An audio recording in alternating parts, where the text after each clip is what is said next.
to my channel. I know that has been such a long time since I've made a video. I want to say it's been like 3 weeks. I'm so sorry about that, especially because if you are subscribed to my channel, you'll know that I've said that I wanted to post every week over the weekend, so anytime from Friday to Sunday, and I definitely just did not do that. It was my birthday week, October 6th. Shout out to all my fellow Libras out there, Libra season, Libra gang. And I pretty much just enjoyed my time, you know, more celebrations, more life. I didn't get a chance to record. I was gonna vlog, but that just didn't happen. So instead, I'll probably like insert some pictures in here while I'm talking so you guys can see how bomb that I looked.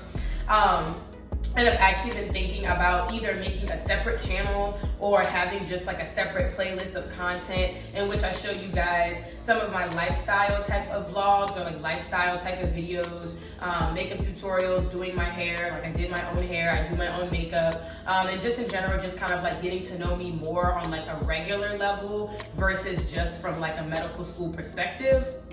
But anyways, that's just something that I'm thinking about. I mean, you guys can comment and let me know down below because I feel like most of you are subscribed for my medical school related content, but you know, it was just an idea.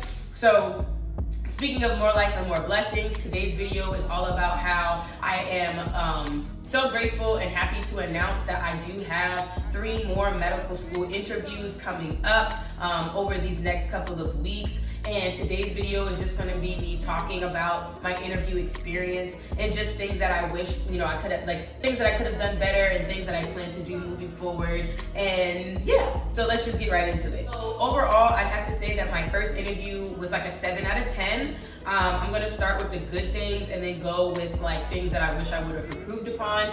You know, like a sandwich, I always wanna start with the good and then get into like the meat of it and then finish off with something good. So like I said, I would say it was like a 7.5 out of 10. This was an interview for a school that, in my opinion, was going to be my toughest to get accepted to, just because of some of their outright statements regarding out-of-state applicants and just kind of regarding like their expectations for out-of-state applicants. So I was a bit worried that maybe I would get passed under the radar.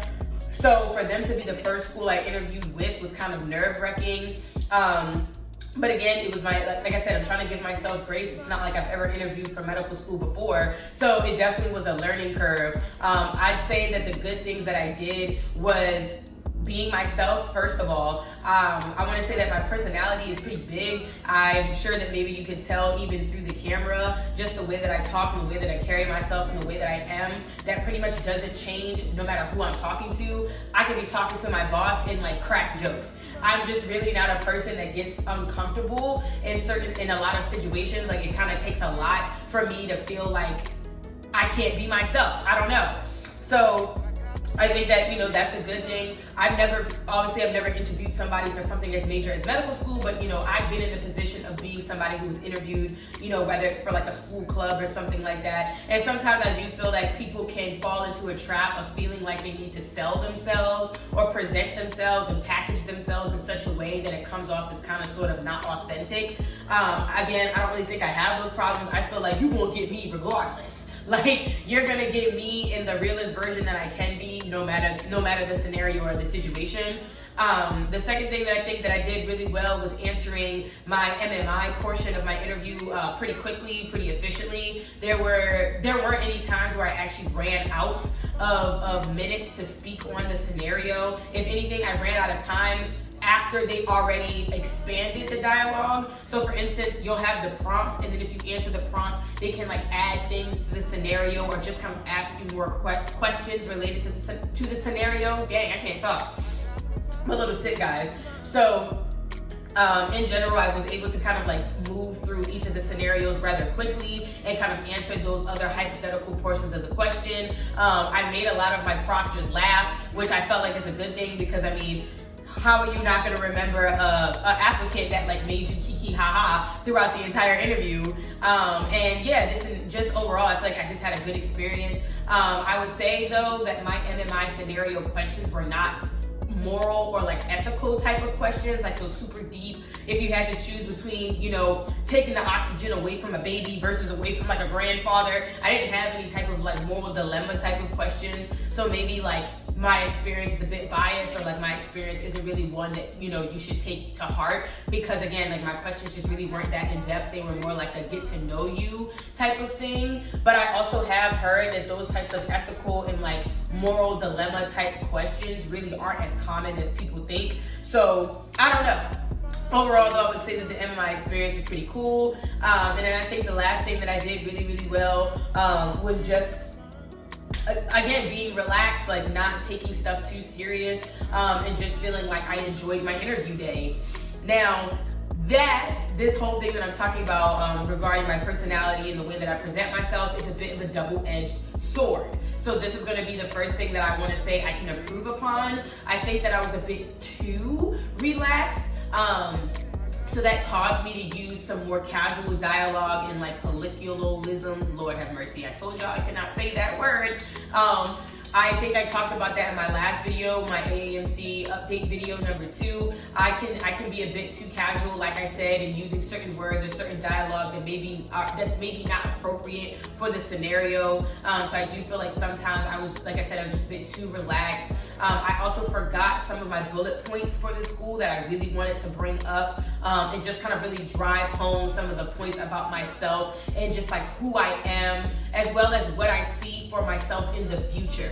Talking about your future plans can be difficult if you feel like you don't want to sound overly confident, because I know, like for me, for instance, I don't want to say like I know what it's going to be like to work as like the CDC director. I don't want to say that I know the process of what it's going to be like to own my own private practice. But these are all goals and aspirations and things that I do think about. So I think that for me, just kind of I wish I kind of had that confidence in being able to state, in 5 or 10 years, I see myself working in this agency. In 5 or 10 years, I see myself having my own individual practice, and here are the reasons why I'm interested in those things. And kind of like really putting my foot down without, you know, again, being worried that somebody's going to be looking at me like, you know, I'm having cuckoo big fantasies. I think that it's okay to state your future dreams, because that's what they are. Like, they're your future goals. Like, it may not come to fruition or come to pass in the way that maybe you envision, but there's nothing wrong with stating the fact that, again, you have these goals and you have these dreams.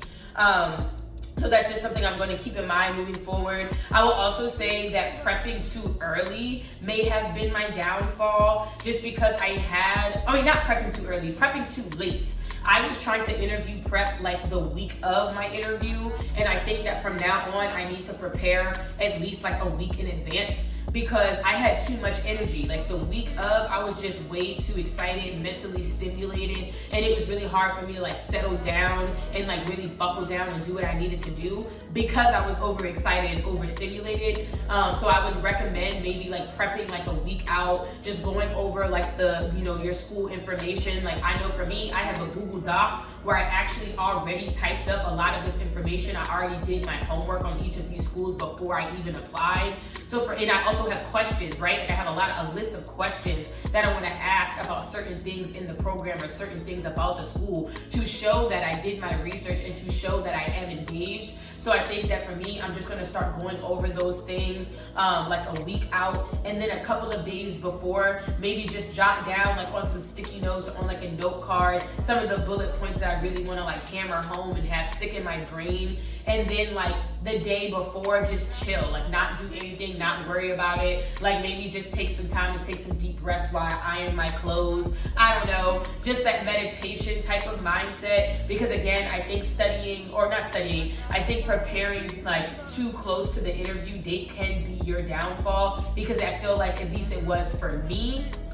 And then the last thing that I would say is just like being grateful. I mean, just being grateful for the opportunity that I even get an interview invite, because not everybody does. Not everybody makes it to this part of the process. And it's just being, like I said, humbled and grateful and appreciative of the fact that I even got there. That means that, to me, that shows that I did what I needed to do on my primary application. Like, all glory to God, because I didn't really like my MCAT score like that. I ended up being okay with it, knowing that I put my best foot forward. But at the end of the day, it surely isn't that like 512, 515 that people preach that you need. So I feel like for me, my whole process is a walking testimony of everything that I say and I state on this channel. I told y'all I'm gonna make it do what it do with my scores, with the, with my family background, with just some of the things that a lot of, as I said, a lot of these YouTube channels and a lot of these like medical school networks state, are going to be very difficult for me to get into medical school.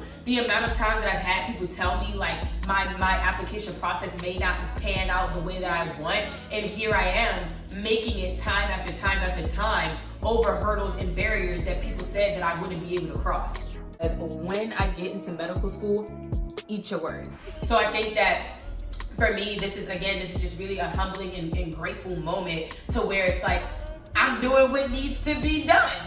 So I'm just patting myself on the back, and for anybody out there who's also in the middle of their interview season, pat yourself on the back and just know that you're doing a job well done. If nobody has told you, I'm telling you.